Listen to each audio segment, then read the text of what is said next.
All right, guys, welcome back to the First Team Fantasy Podcast. Today we're going to be going over that Monday Night Football game and also the waiver wire and some trade talk. So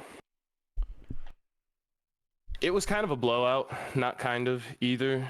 Daniel Jones got sacked 11 times in this game, which was pretty incredible, actually.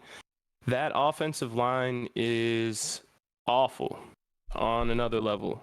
It's insane.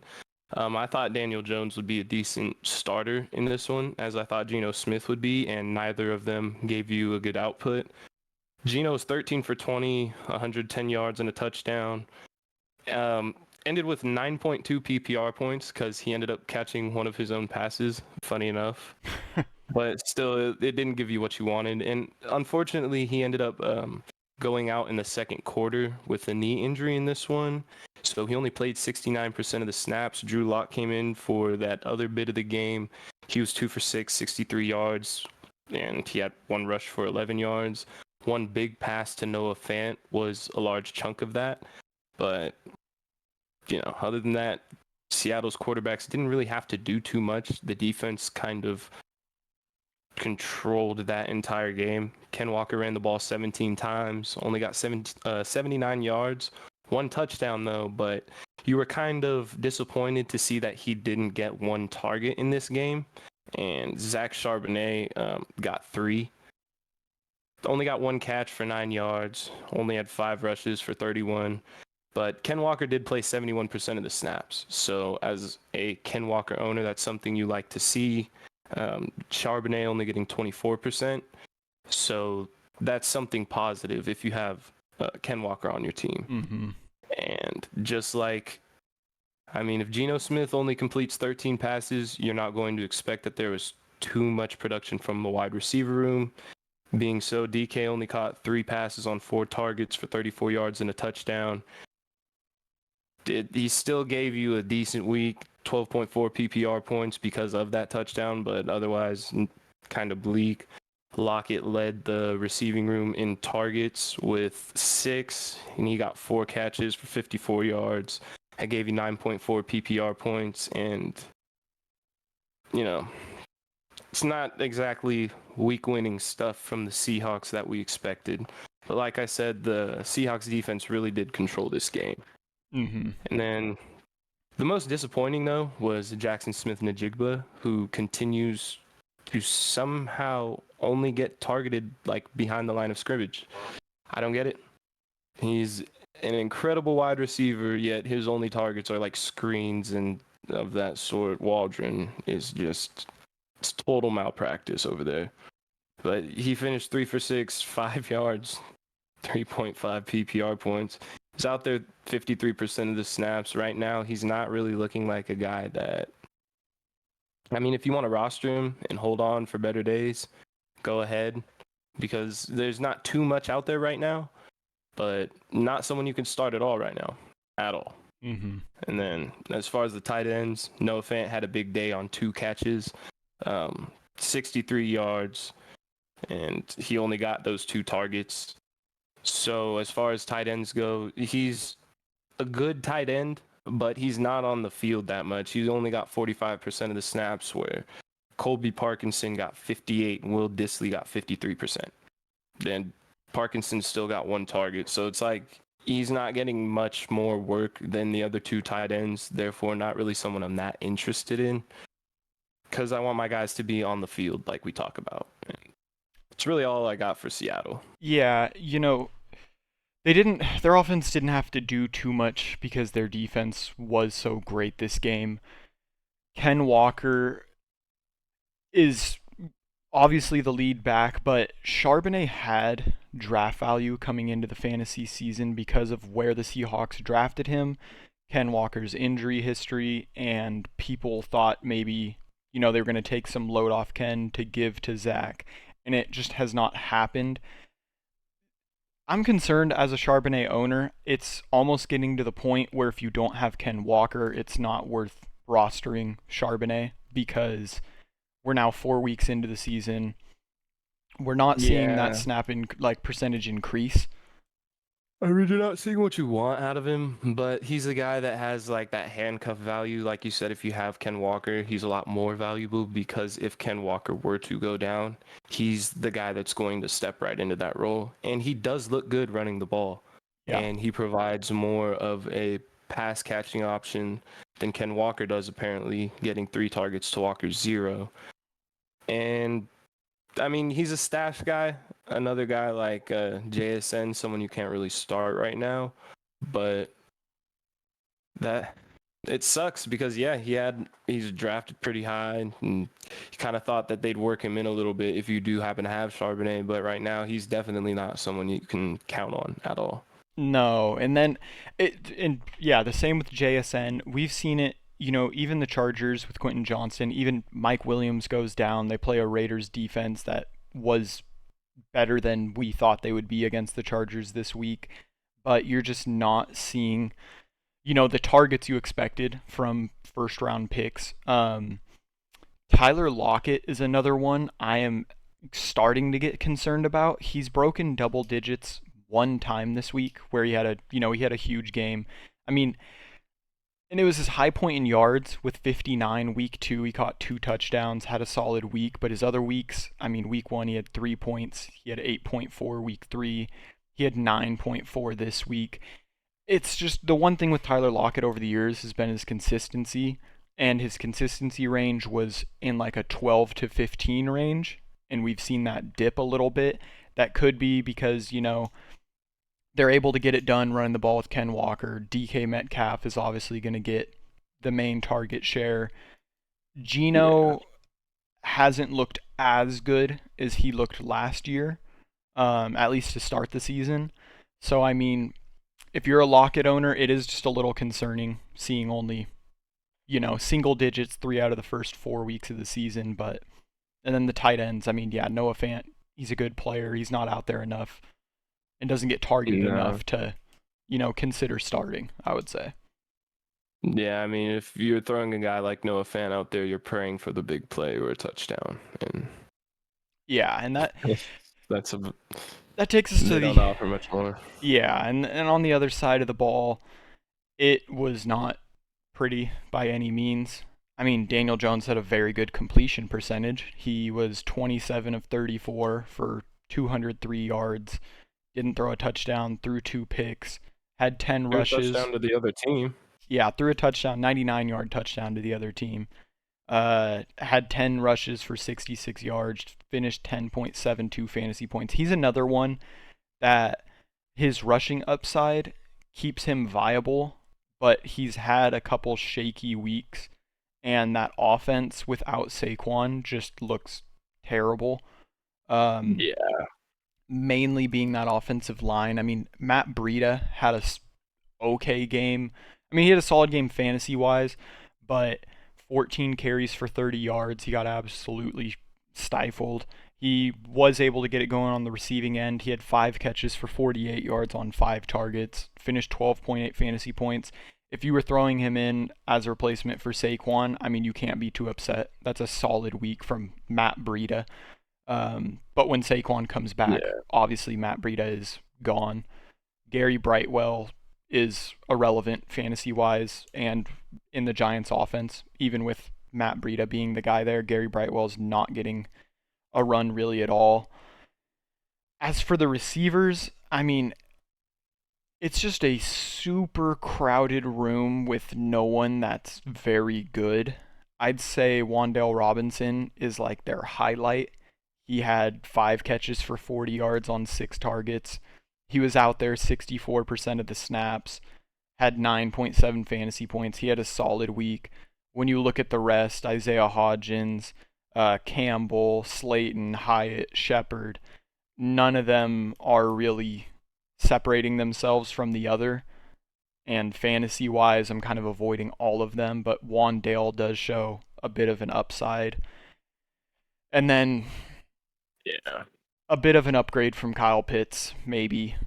Darren Waller, 3 catches, 21 yards, 3 targets, 5.1 fantasy points. He was out there 92% of snaps and saw 3 targets.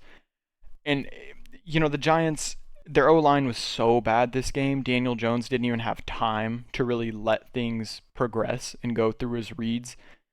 But that's Yeah. something that affects, the receivers, especially. Darren Waller's one of those guys where it's you're starting him because of the talent, the name, but at some point, not saying to drop him, but at some point, it might be viable to look at other tight ends with more favorable matchups that are getting better volume. Well, yeah, and especially games where Saquon Barkley doesn't play. Like I said, that offense is so one-dimensional. All the targets are super close to the line of scrimmage. I think through the first half, he only had like one, or no, like all of his pass. He was averaging like 7 yards per attempt in that first half, and it didn't get any better throughout that game. It was like I mean, basically every week it's like pick a receiver. It's like the Chiefs, except much, much worse. Yeah. Because it's a whole bunch of guys that are only going to get like super, low. It's like there's nothing there worth anything. It could be helpful in PPR because they're getting peppered with targets, but which one will it be on any given week? Yeah. You just don't know. The Breda performance gives me, hope for Saquon Barkley, because Saquon Barkley is going to come back. He's going to get targets out of the backfield, even if he has trouble running with that offensive line. And we know if you give Saquon some space, he can make magic happen with it. Mm-hmm. But yeah, Darren Waller is not. I mean, it's 2 weeks in a row, and this week, Seattle's not good against tight ends. So this just really. I'm benching Darren Waller as of right now and looking for kind of streamer options. Like if you could go out and get Zach Ertz and maybe trade away Darren Waller to someone who still, has faith in that name value. Mm-hmm. Because right now, I mean, Daniel Jones doesn't even have time to think before there's somebody in his face. And their next 2 games are against the Dolphins, who have a good pass rush, and then the Bills. It's going to be disgusting, honestly. Yeah. But I mean, that's all I had for the Monday night. It was good for the Seahawks. It looked absolutely terrible again for the Giants.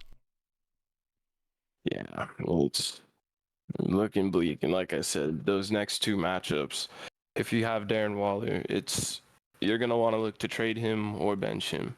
Mm-hmm. And if he happens to go off after me saying this, I'm sorry, but just looking at that offensive line, Daniel Jones is not going to have time to throw the ball anytime soon. That whole offensive line looks lost out there. I mean, they have the most offensive linemen drafted within the first 3 rounds in the last 5 years. So they've tried to rebuild the line. And it just doesn't work. Failed horribly. Mm-hmm. Like Evan Neal's out there looking lost. Guys are just running around them. It's like I feel like you could take a college defensive line, a high school defensive line, probably get 4 or 5 sacks on Daniel Jones. It's sad. It truly is. Yeah. But yeah, we're going to move on to our waiver wire segment. Enough of that horrible Giants talk. And starting off with that, we're going to go with the QBs. And this week, it's, you got some QBs on bye. Justin Herbert, Deshaun Watson, Baker Mayfield. Mm-hmm. Geno, yeah, and it's not going to be too pretty, but you have to look at some of the matchups that some of these guys have. For example, Sam Howell, he, had that really tough week against Buffalo 2 weeks ago, but this week against Philadelphia, he was 29 for 41, 290 yards and a touchdown, 6 carries for 40 yards. So we know he can throw, or he can run the ball as well as throw. He's averaging 35 attempts, 23.5 completions, 240.3 yards, 1 touchdown, and 3 carries for 20.5 yards per game so far through 4 weeks this year. And outside of that one matchup, he's had some decent fantasy finishes. If you have guys like Joe Burrow, you've been very disappointed. Mm-hmm. He's done a little bit better than guys like Jared Goff and Matt Stafford. So with this matchup this week against Chicago, who we just saw Russ put up 3 touchdowns against, I do have some faith in Sam Howell, especially with guys like Terry McLaurin, Jahan Dotson, Curtis Samuel's doing well. So he's a guy that if, you have Herbert and you're looking for someone and there's not too many guys available, Sam Howell's only rostered in 21% of sleeper leagues. So a guy that should be available. Yeah, and a guy I really like, and he's actually played really good through the first 4 weeks, CJ Stroud. He does go to Atlanta on the road, and it can be a tough matchup. But again, we're talking about guys, you can play for the week. He's put up 20 points at least his past 3 weeks. He's broken the record for most passing attempts for a rookie before throwing in an interception. He's thrown 2 touchdowns each of his last 3 games. And he's a guy who's the Texans offense has looked really good. And as we talk about guys like Joe Burrow, Justin Fields had a good week, but outside of that, he's being outscored by a CJ Stroud. So if you're looking just for, a 1-week matchup, depending who's available in your league. I mean, he's rostered in 54% of leagues, so it's a 50-50 chance he's available. I mean, he's a guy like, at least for a week while you're filling in for Herbert or someone like that. Yeah. Yeah, no, I'd agree with that. I mean, CJ Stroud's someone I'd even look to roster for the rest of the year, depending on who my quarterback is. Like, if you have Deshaun Watson, I might consider making that pivot for the rest of the year. Deshaun hasn't looked so great, and CJ's looked amazing. Yeah. My next guy, I have a disclaimer. This is disgusting, and I'm not the biggest fan of it because this could have just been a 1-week thing, but the matchup this week is amazing, and that's going to be Zach Wilson. Wow. And I know what everyone's thinking, but at the same time, he was able to go 28 for 39, 245 yards and 2 touchdowns. He had 2 rushing attempts for 14 yards. He lost a fumble, but also converted a 2-point conversion, giving him 19.2 fantasy points. And this was against the Chiefs. This week, he's going up against the Denver defense that gave up 335 yards and 4 touchdowns through the air to Justin Fields. So, like we said last week, that if you want to start your guys against the Denver Broncos defense, they've shown us that they are not good. It's a complete 180 from last year, where their offense was putrid and their defense was the only thing holding them in games. And this year, somehow, their offense is putting up points and their defense cannot stop a nosebleed. So I think Zach Wilson, with the weapons he has around him, Garrett Wilson is one of the best receivers in the NFL, which, all you have to do is put the ball near the guy and he can go and do the rest. He's, apparently been able to have a connection with Alan Lazard and Tyler Conklin now. So if he's able to continue the play that he was providing last week, I think he's a decent option for, like I said, if you have one of these guys on bye this week. Yeah, no, I would 100% agree with it. Zach Wilson. He's only 7% rostered. Yeah, he looked good last week, and I mean, a very favorable matchup this week. My last guy is going to be Josh Dobbs, playing against the Bengals. He is rostered in 9% of leagues. His very first game, on literally days' notice, he did not play very good against the Commanders, but after that, he put up 25 against the Giants, 17 against the Cowboys, and 23 against the Niners. This is going to be the easiest defense he's faced so far. And he's starting to get acclimated. We see that offense doing more than we thought the Cardinals would be able to. And a huge upside to Josh Dobbs is his rushing upside. He does have the ability to take the ball himself and possibly get in the end zone. He threw 2 touchdowns for 265 yards, rushed for 48 against the Niners. I mean, it's crazy to say, he's still projected 13.8 fantasy points, and he's shattering that projection every week. And again, we keep mentioning you have guys like Deshaun, Joe Burrow, where you're holding on to that name value, but they're just not getting it done. And at least for the time being, until they do get it done, I like the Josh Dobbs matchup this week. No, yeah, I completely agree. And then with that, we're gonna move on to the running backs. And this week it's kind of scarce. Mm-hmm. A lot of guys have been picked up already, but there's a few guys who do hold some value, if not this week, later on throughout the year. One guy who stood out was Jaleel McLaughlin from the Denver Broncos. Mm-hmm. He only played 33% of the snaps, but he made the most of his opportunities. He had 72 yards on 7 carries, finished with 3 catches for 32 yards and a touchdown, gave you 19.4 points in a PPR setting. He's only rostered in 6% of leagues. And while Javonte has only been ruled out with a hip flexor, and he might be back this week if he ever were to go down again, or even if not, because we saw once earlier in the year they gave him a carry at the goal line and he got a touchdown. So it's not, they're clearly planning on working him into the offense, and he is a skilled running back. So if there is a guy who would spell Javonte Williams, it's probably going to end up being Jaleel. Mm-hmm. He's a lot more skilled than Samaje Perine and apparently a better pass catcher too. So, I mean, we know Javonte's not necessarily healthy right now. And if something were to happen, God forbid, hopefully it doesn't, Jaleel is going to be the guy in an offense that looks a lot better than it did last year. Yeah, 100%. Like Schiff mentioned, if Javonte does happen to miss time, I would feel endlessly more comfortable starting Jaleel compared to Samaje Perine, who just has not looked good this season. And yeah, the running back waiver wire is pretty thin. A guy I do like that is only rostered in 34% of leagues is Tyjae Spears, mainly because of his snap percentages.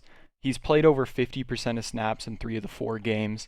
Obviously, it's Derrick Henry's backfield. He's getting the bulk workload, but I do like the snap percentage we're seeing from him. He's also gotten 4 targets in 3 of the 4 games this season. He hasn't done too much with those targets yards-wise, but again, if he can break a decent target, go for 20 yards or something like that. And these are deep roster spots.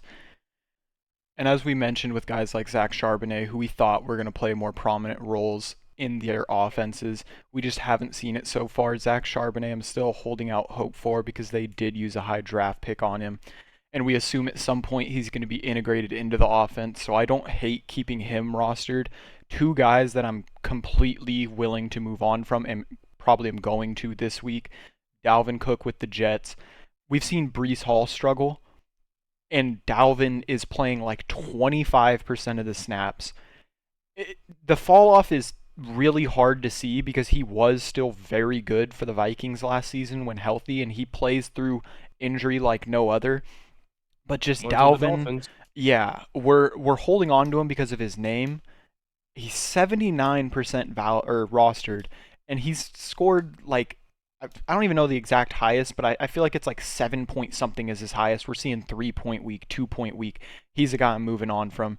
Justice Hill, we had hope for when J.K. Dobbins went down. We didn't know if it was going to be Gus, Justice Hill, who was going to be the guy there.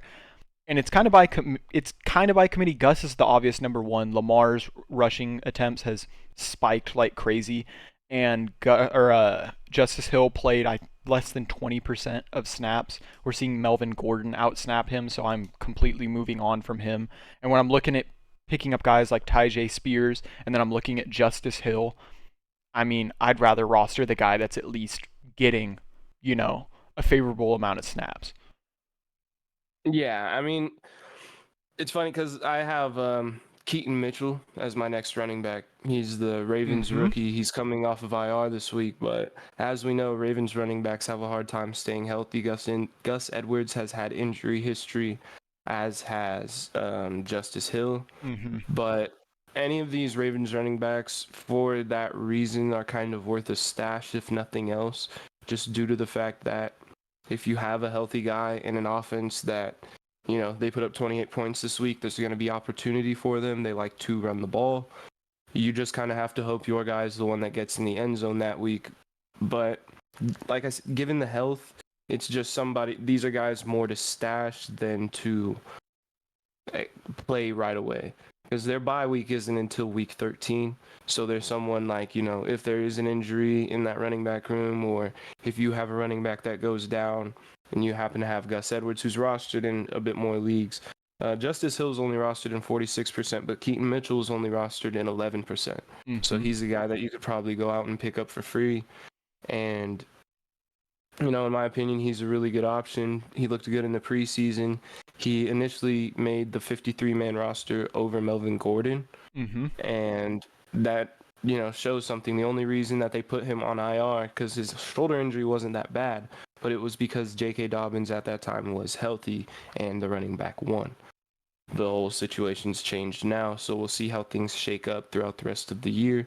But definitely a guy worth stashing and keeping your eye on. And as far as running backs, not really too much more unless you have someone. Honestly, no. Like, it's worth mentioning, like, Chuba's probably there. Latavius Murray's probably there. Definitely there. The running back room is very thin. The guys we mentioned are worth mentioning because of the upside potential. If you're holding on to a Justice Hill, that upside potential just isn't there. Dalvin, it's just not there. If Breece were to miss time, we're seeing what Breece is doing as the lead back there, and it's still not much. If Breece misses time, you're going to see Dalvin, probably not even put up Breece numbers. So it's just not worth hanging on to some of these guys. So yeah, the running back waivers are pretty thin, but I feel like we mentioned, your most viable options. Yeah, and one thing I think that's worth mentioning with rookies like Keaton Mitchell, Jaleel McLaughlin, Tyjae Spears, a lot of times you do not see rookies come in and get that much work right away. Even, you saw Christian McCaffrey his rookie year, and you're seeing the comparisons with Jahmyr Gibbs because Jahmyr Gibbs isn't getting that usage. A lot of times it just does not happen right off the bat for rookie running backs. Last year you saw Rex Burkhead get most of the carries for the beginning of the year for the Texans until Dameon Pierce stepped in, and it's just how it goes. The rookies are guys you have to kind of wait for throughout the year, and that's why they're stashes for the most part, because then when they go off, you don't have to pay a premium in Fab or your number one waiver for them. You can get them when the price is very low. Yeah. And that takes us, to the receivers. And in my opinion, I think the quarterbacks available and the tight ends available, especially with the tight end landscape we keep mentioning, I think they have more viable plays for people that you can pick up and actually just start. Like right away, you could start these guys. Receivers, the ones we're going to mention, they're worth rostering, or at least looking into rostering, but I'm not by any means saying plug this guy in right away unless you absolutely have to, because, you have a Mike Evans, Lockett, Metcalf, whatever mixture you have. Yeah, there are a lot of guys out. You got Mike Evans is out, Chris Godwin's out, Keenan Allen's out, Josh Palmer, who's become a thing now. Yep. Amari Cooper. Who else? Amari Cooper, Elijah Moore. Yeah. Who else do we got? Well, I feel like we just mentioned Browns, Bucks, DK Metcalf, Tyler Lockett, the Seahawks. the Seahawks. Yeah, Browns, Bucks, Seahawks, and Chargers. All have very formidable receivers. So if you're super thin, you're definitely starting any receivers on any of those teams. So some of these guys might be worth paying attention to if you weren't able to pick up the Puka Nacua, if you weren't able to get, even Tutu Atwell, guys like that, the Adam Thielens, guys of that sort. So it is worth paying attention to this week. Yeah. You want to kick it off there? Yeah, my first guy is Wan'Dale Robinson. He missed the first 2 weeks of the season. He came in week 3, only played 22% of snaps and saw 5 targets. He had 4 catches for 21 yards. And then this week against the Seahawks, he got ramped up a little bit, played 64% of snaps, saw 6 targets, 5 catches for 40 yards. If there's anyone in the Giants receiving room, I like him the most. I think he has the highest upside. We're seeing how that Giants line is looking. And they do play Miami, who has a very formidable, pass rush. But again, if the Giants go down, they're more than likely going to have to be passing. I do like Wan'Dale. I think he's worth rostering. I'm by no means am I saying throw him in there right away. But he's one of the guys when we talk about upside off the waiver wire in comparison to some of the guys. Like I'm just saying, if you're still holding on to an Odell and you're still waiting on some of these guys like that, I just don't see, the value. We're holding on to names, not actual value at this point. When I'm looking at guys on the waiver wire, I think Wan'Dale is a solid pickup consideration. Yeah, no, I'd agree. And last year, he was kind of one of the favorite targets of Daniel Jones before he happened to go out with that ACL injury. Mm-hmm. And he was a rookie last year that was, coming on pretty strong at that time. And Daniel Jones seems to trust him again. And even if the targets aren't worth very much, they're very close to the line of scrimmage. He's a talented wide receiver, a guy who might be able to break one week. You never know. But if he's the guy who's going to get most of those targets, then he's someone worth looking at. Yeah. The first guy I've got is Alvin Lazard on the Jets. This week is a guy that I would not be too against starting. Mm-hmm. He was on the field at or around 90% of the time the last 3 games. Dipped a little bit this past week, but he caught 3 balls on 3 targets for 61 yards and a touchdown. I think of the 2 guys in that wide receiver room, it's Garrett Wilson obviously is going to get the largest percent of the target, but might be covered by Pat Surtain this week, and that Broncos defense has shown that they're very vulnerable against the pass. So if not Garrett Wilson the entire time, I think some of that is going to go to Alvin Lazard as compared to, guys like Xavier Gibson and Randall Cobb. Oh, yeah. He seems to like throwing the ball to Alvin Lazard. So he's an option that if you have to make, a start this week for if you happen to have Keenan Allen or Chris Godwin, someone like that we talked about, I don't hate starting Alvin Lazard. Yeah, no, I'd 100% agree with that. And I mean, staying on that same trend, my next guy was Curtis Samuel. He is going to play the Bears at home. And as we talked about, same with the Broncos, we saw how the Bears made Russell Wilson look. The Bears secondary has not been good by any means. Curtis Samuel's coming off the best game of the season for him. He had 7 catches for 51 yards, also rushed for a touchdown, had 8 targets. He's a guy that's out there for at least 65% of the snaps. He played 69% this past week. He's actually the wide receiver 12 for the week. So he had a very solid week. And if you're super thin at wide receiver and you need a plug-in player, he is definitely someone I'm keeping my eye on. He did not practice today with a quadricep injury, so he is questionable technically. They expect him to be able to play, but worth mentioning, something to monitor. He's only rostered. Also, they have the Thursday night game, and when you have the Thursday night game, you don't practice Monday, so it's technically a projection that he wouldn't have practiced. So just something to keep an eye out for Thursday games when it says that, guys don't practice, or just because that is alarming when you see that, but just so you know, it's for everyone out there that they don't actually practice on Monday. Yeah, and he's only rostered in 13% of leagues, so more than likely he is available. If you absolutely need him, play him at the wide receiver, not the flex, especially on a Thursday night game. Leave your flex spot open. Put him at the receiver if you're thinking about starting him. But that's all I had on Curtis Samuel. Yeah, I also wanted to mention Alvin Lazard is 37% rostered. So another guy that should be available. My next guy is one that I wouldn't necessarily start right away. Kind of a guy that, a fringe roster spot, but Terrace Marshall. And I say that just because we've seen him perform and then do a disappearing act before. In week 2, he played 37% of the snaps, didn't get a single target. But in these last 2 weeks, he's gotten, and I will mention that one of the weeks in the last 2, Andy Dalton was the quarterback. And like I've said, he threw the ball almost 60 times. So you're going to see everybody get a fair share of targets. But that trend also continued this week with Bryce Young. He got 10 targets. So 18 targets in the last 2 weeks, that's definitely a good trend to be on. And he went up from week 2, he played 37% of snaps, then 59, and then 63 this week. So he's definitely trending positively. And with Jonathan Mingo missing this past week, it might be something that continues to positively go forward. But like I said, he's had success before and given us disappearing acts. So a guy that might be worth a roster spot if you have, say, Brandon Cooks or somebody who's just absolutely not showing you anything or any amount of, he's getting out targeted by Michael Gallup right now. So it's just something worth keeping your eye on, especially if down the road this is someone that the rookie quarterback happens to develop rapport with. And he finished with 14.6 fantasy points this past week.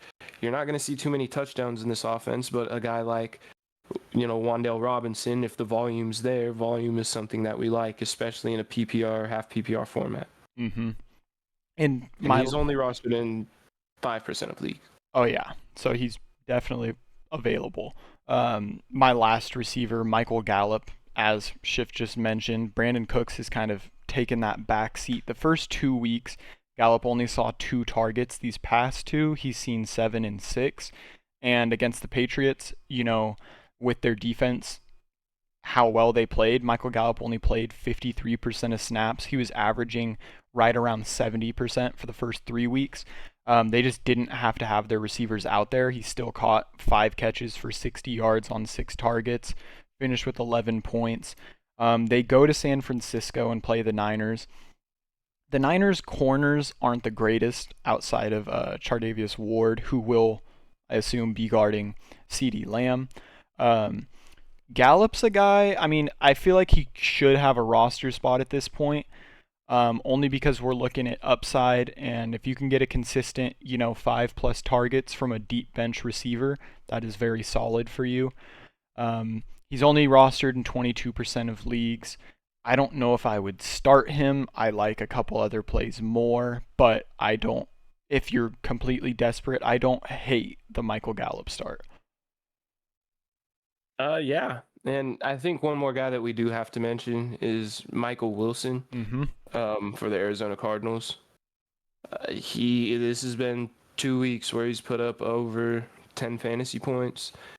And, since from week 2, 43% of snaps, 67, and then 70 this week. This week he finished 7 targets, 7 catches, 76 yards, and 2 touchdowns. Yep. So it's very clear that Josh Dobbs likes targeting him.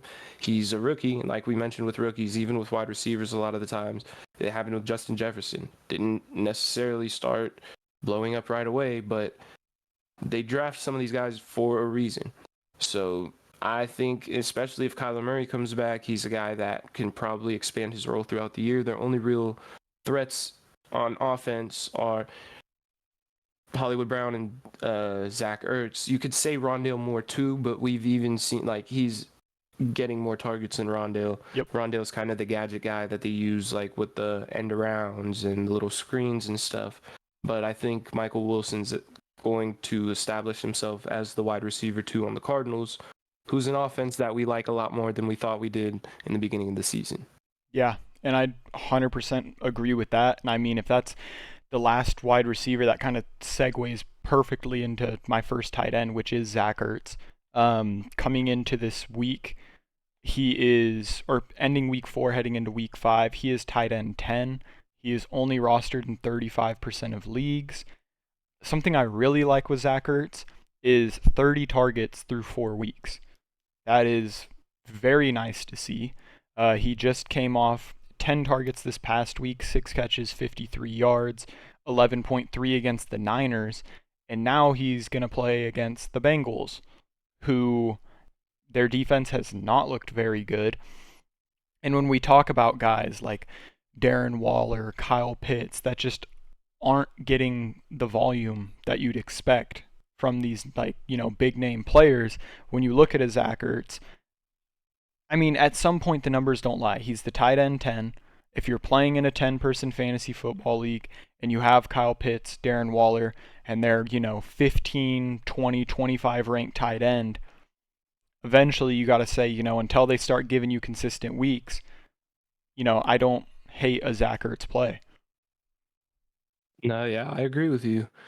And It's funny because my guy comes from another team that, weren't really looking at as someone that you want to roster players on, but I gotta say Tyler Conklin on the Jets. This is his third week in a row he had 6 targets, 5 targets, then 6 targets again this week.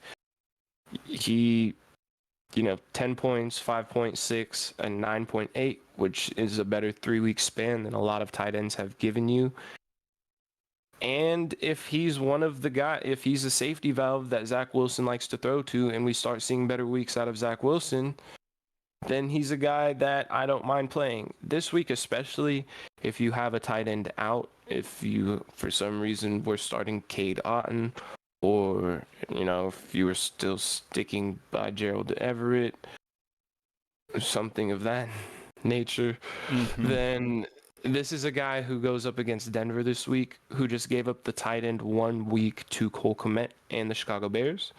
So it's definitely somebody that I do not mind a pivot on, even if you have a guy like Dallas Goedert. I really think that he should have at the very least a decent week. The Broncos have not shown the ability to cover really anybody in that secondary, surprisingly. So, yeah, I mean, if you want to roll Conklin this week, it's probably a good matchup to do that. Like we said, you want to start your offensive players against the Denver Broncos, and most of the ones on the Jets should be available on the waiver wire. Yeah, 100% agree. I have 2 more. I'm going to run through one of them very quickly, and that's Tyler Higbee, only because he's rostered in 60% of leagues.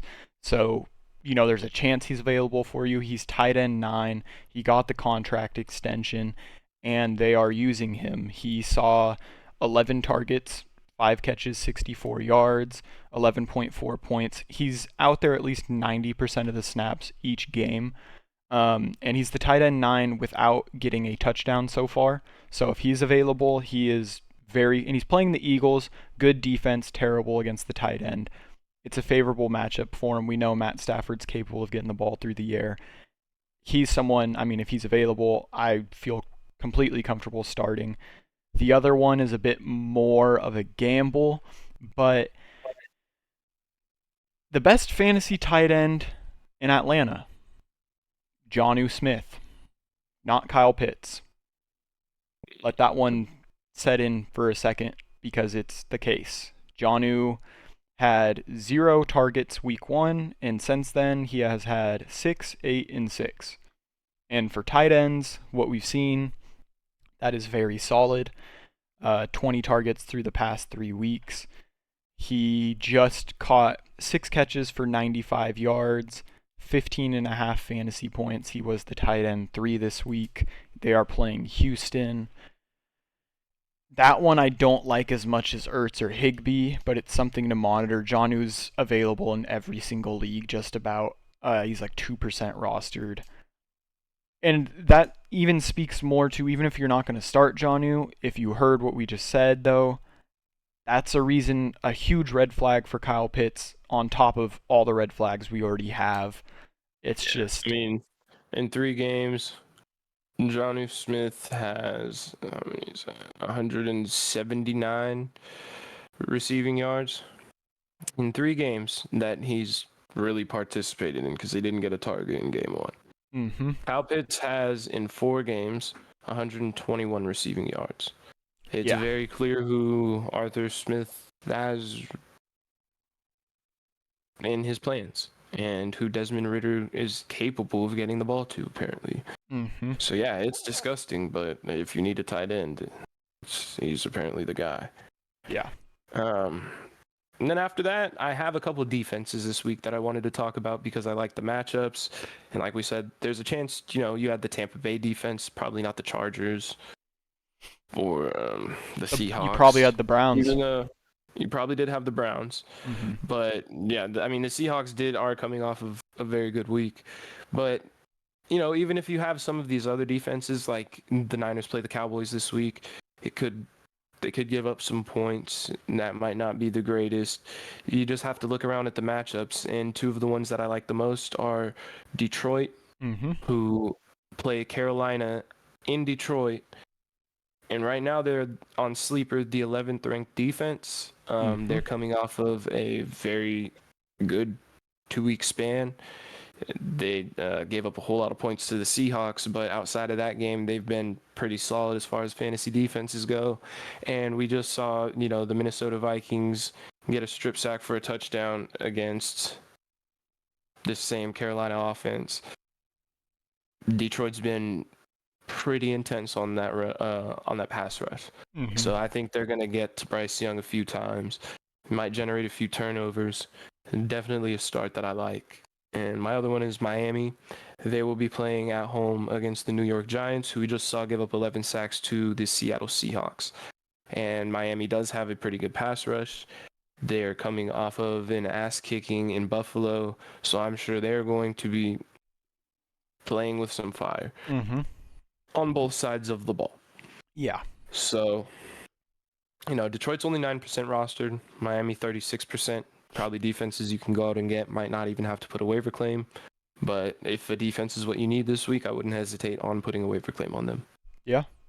I mean, I don't have any more defenses to add. I think both of those are very good options. So, I mean, that'll take us to our last segment of the episode, which is trade talk. Do you want to kick it off, or do you want me to throw a name out there first? I mean, I want to let... So we've talked about when we say trade guys away, is some of these names that come up, I'm not absolutely looking to trade them away because I fear that their future is not going, to be productive. But some of these guys, you can get a really high price, and some guy, owners are going to be in bad situations, and they have guys that aren't performing right now or didn't perform last week, and they're a little spooked because of it. But my first guy is Alvin Kamara. And he's coming off of a 13-catch week. And me and Derek talked about this probably won't happen again. It's in his range of outcomes, clearly, but Derek Carr isn't going to have a sprained AC joint every single week. So he's going to be able to work the ball down the field more. You didn't see Chris Olave get more than 2 targets in this game. Yeah. So that's not going to continue to happen. While he will be a huge part of this offense, and he might have games higher than 21 points, just seeing that 13 catches is something that you can probably go out and, get a guy on a better defense or a better offense. Guys that I like trying to go for, if you're good on running back, maybe go out and try to get Cooper Kupp, go out and try to get... I like DK Metcalf, or maybe a guy on their bye this week. Somebody needs somebody. You can go out and get Keenan Allen. There's a lot of options when a guy puts up those kind of stats. Even though he only got 13 or 33 receiving yards on those 13 catches, if you're playing in a PPR setting, that is insanely valuable. Yeah. My first guy, I have Jonathan Taylor. We saw that it came out he has returned to practice, but he also does not plan to play for the Colts.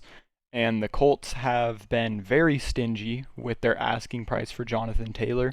So if he does play, and it's not for Indianapolis, I mean, we're waiting to see for a trade. And if you're in a spot where you don't want to wait around and someone's interested in doing so, guys I like trading him for, you're probably not going to get a DeAndre Swift, but if you can, because we've seen Jonathan Taylor's high point, which is incredibly high. If you have to give Jonathan Taylor a bench piece for DeAndre Swift, I would do it. I would even consider, and this might be crazy, Schiff might not think it's crazy, I would consider trading Jonathan Taylor for like a James Cook. Only because I know James Cook is playing every week. I know the volume he's getting, and it depends on your record, but at some point you can't wait for Jonathan Taylor. You used probably, even with, depending when you drafted, you used a 4th to 6th round pick on Jonathan Taylor.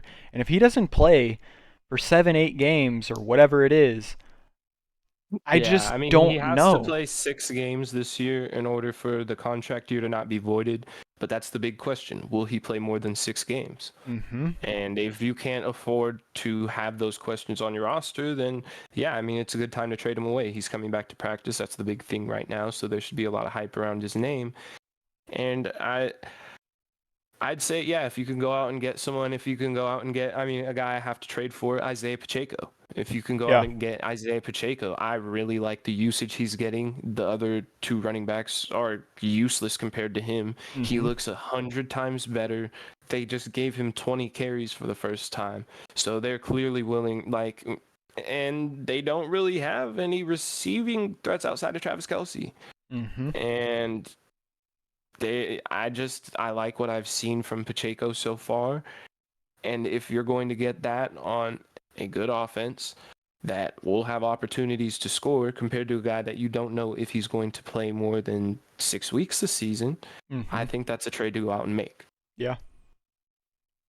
Yeah, one of my, and this is kind of two players. I have Waller and Kittle. I'm not saying, I would throw them out there if people are still, especially Kittle, because he's on that Niners offense. If people are still high on him and think he's going to turn it around, see what value you can get out of him. I put him and Waller mainly. I would drop them to the bench for now.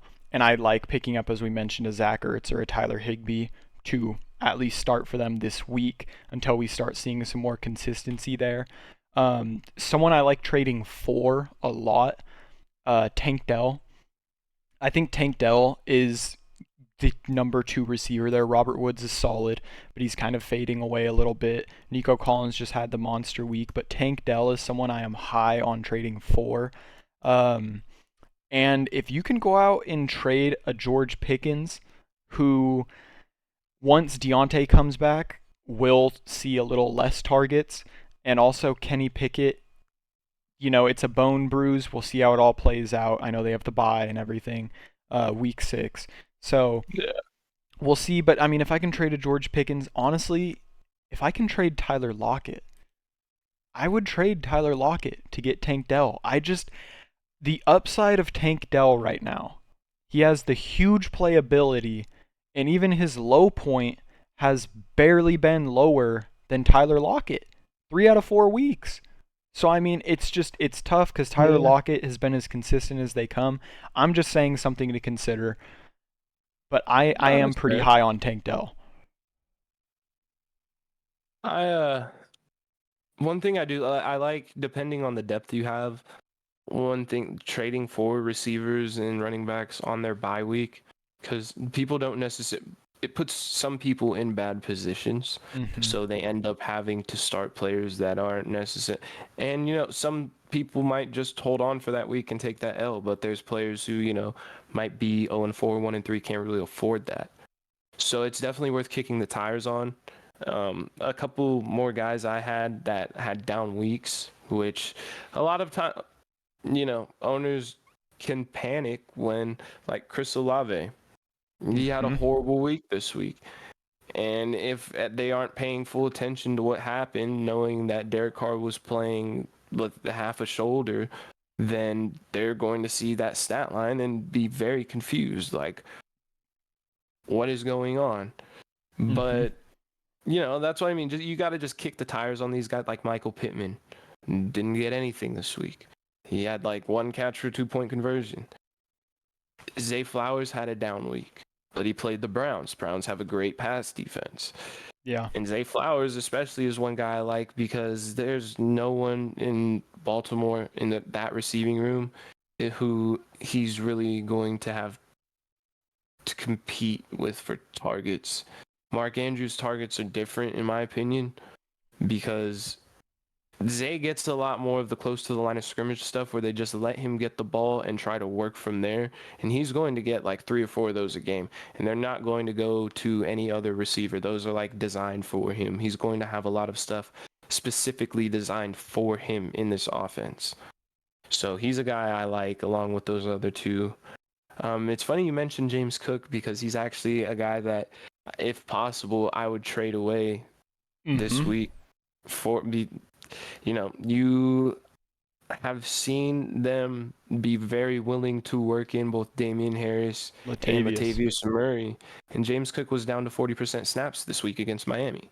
He's able to be productive with what he's getting, and he was finally able to get in the end zone, which gives me a little bit of hope that maybe they're going to use him more in goal line situations and red zone situations and goal to go situations. But from what we've seen, they really like giving it to their big heavy backs in those times. Yeah. So I'm not going to trade him for any, like, but if you can get, like, I like guys like Aaron Jones, who, coming off of a very bad week, I think he's still going to be the guy in Green Bay, and I think that defense will, or that offense will improve with Jordan Love as the year goes.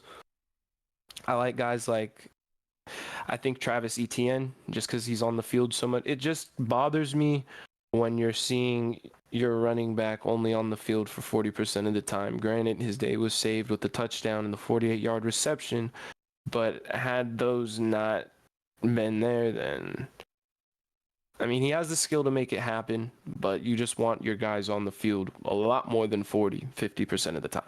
Yeah, and that, I mean, talking about snap percentages, and I'm sure Schiff feels the pain on this one. Jahmyr Gibbs is someone I'm starting to think about trading away. It is weird. He is obviously more talented than David Montgomery, but David Montgomery's getting lion's share, and I mean, he is just getting all of the carries, all the goal line looks, and it just doesn't make sense. We even saw when David Montgomery missed against Atlanta, Jahmyr Gibbs cracked over 50% of the snaps. He played 60%, which still doesn't feel like very much, especially with no David Montgomery.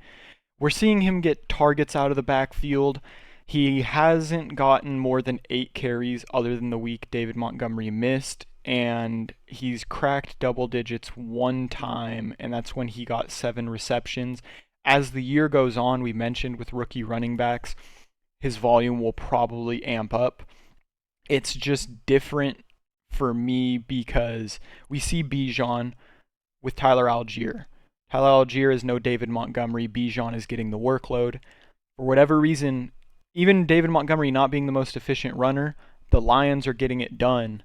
So at least until they're not getting it done, I don't know if it's going to change too much. I'm not saying give Jahmyr Gibbs away for just anyone, but if you can get like a James Conner who's just giving you a crazy target share and just workload, he's getting all the snaps there, no competition. It's something to consider, but Okay, but would you trade me James Conner for Jahmyr Gibbs? I wouldn't. That's the one thing about Jahmyr Gibbs that I think is hard right now, is he hasn't been productive enough that he gives you enough value to, like, it's going to be hard to get much in return for him. Like, unlike, the guys like Raheem Mostert who have had those big blow up weeks, and there's still some, like, hey, he has this in his range of outcomes. So far, Jahmyr Gibbs, I mean, he hasn't given us more than like a 10-point week, and that's concerning. For me, he's more of a hold for that reason, just because I don't like the fact that I won't get more than pennies for him, and I'd rather bench him until, maybe he comes along later in the season, but otherwise, I just don't know what value I could really get for him. Yeah, and that's why I said, trade him if you can get. I mean, would you trade him for Joe Mixon? At this point, it's hard to say. But it's something you consider? Yeah, it's something worth considering. It's just hard to say because if that Bengals offense can't get right, they were never a run-first team after drafting Joe Burrow. Yeah. It's all based around Joe Burrow. They go as Joe Burrow goes. So I am losing more confidence every week with the Bengals offense. So that makes it hard. And at least Jahmyr Gibbs has that upside that he's in a good offense. And they'll be on the offensive side of the ball more because the Bengals just, I don't get it. Yeah. But I mean, that was my last trade target. Do you have any more on your list? Just a couple of guys that I'd consider trading away off of the big weeks, considering what they're, dealing with on the offensive side. Derrick Henry had a very good week, but we are seeing that on third downs and in passing situations, they like to use Tyjae Spears a lot more. Mm-hmm. He's the younger back, and he might be the back of the future for the Tennessee Titans. And while every team right now is 2-2 in that division, should they start dropping games, whatever the case may be, they might start looking towards the future and working Tyjae Spears in more. I'm not saying this is going to happen, but we've seen that in Derrick Henry's range of outcomes is an 11 carry game for 20 yards against a good defense. Yeah. And, you know, they play the Ravens in a couple weeks. We saw them completely stifle the Browns. Granted, it was against DTR. Backup quarterback, but there's some of these, it's just like, I don't know how long we're going, because if you went back and watched that game, you're like, oh, it's vintage Derrick Henry. But that Bengals defense looked so bad. Like, some of the tackles that they just went, the effort just did not look there at all. And Derrick Henry's no longer impossible to stop. I think that was kind of an outlier of what we'll see for the rest. You could probably get solid games, but I just think if you can go out and get more value, like honestly, I would trade Derrick Henry for Isaiah Pacheco right now, just because I know like McKinnon and CEH literally just go in when that man gets tired, and they will run him into the ground, and he's young enough. So I like that. I like, you know, Ken Walker. If you could go out and get Ken Walker for Derrick Henry, I like him a bit more. And then DJ Moore. Yeah. DJ Moore's had solid weeks, but we know that this Bears offense comes with some lows. Yeah. And if they play against a really good defense, I think he's going to have tough weeks. I really like him, but I think off of this big week, you might be able to go out and get, like I said, a guy on their bye. If you have, you know, the ability in your wide receiver room that you have someone else to start over DJ Moore, and if you can go trade for like a Keenan Allen, who's in an offense where Justin Herbert's the current number one quarterback right now. If you can go out and, you know, I like Michael Pittman, honestly, a bit more. Yeah. I like Chris Olave more. And if you can go out and get guys like that, I think that's very valuable off of that big week he had, because that might be his best week for the rest of the season. And he might continue to ball out. I mean, he's a great wide receiver. It's just, you know, that when this Bears offense is bad, it's horrible. Bad. It's very bad. Yeah. But yeah, that's really all I got. All right. Well, I mean, yeah, that's all I had too. It was a very good episode as always. If you guys have questions, if you have comments on this, the Monday night game, if you have questions about waiver pickups, you know, feel free to ask them. Trades if you have that you could possibly make, or trades being offered to you. Yeah. Any questions you got. Yeah, absolutely. Thanks for stopping in again, and come back next time. Take more reps with the first team. Yes, sir.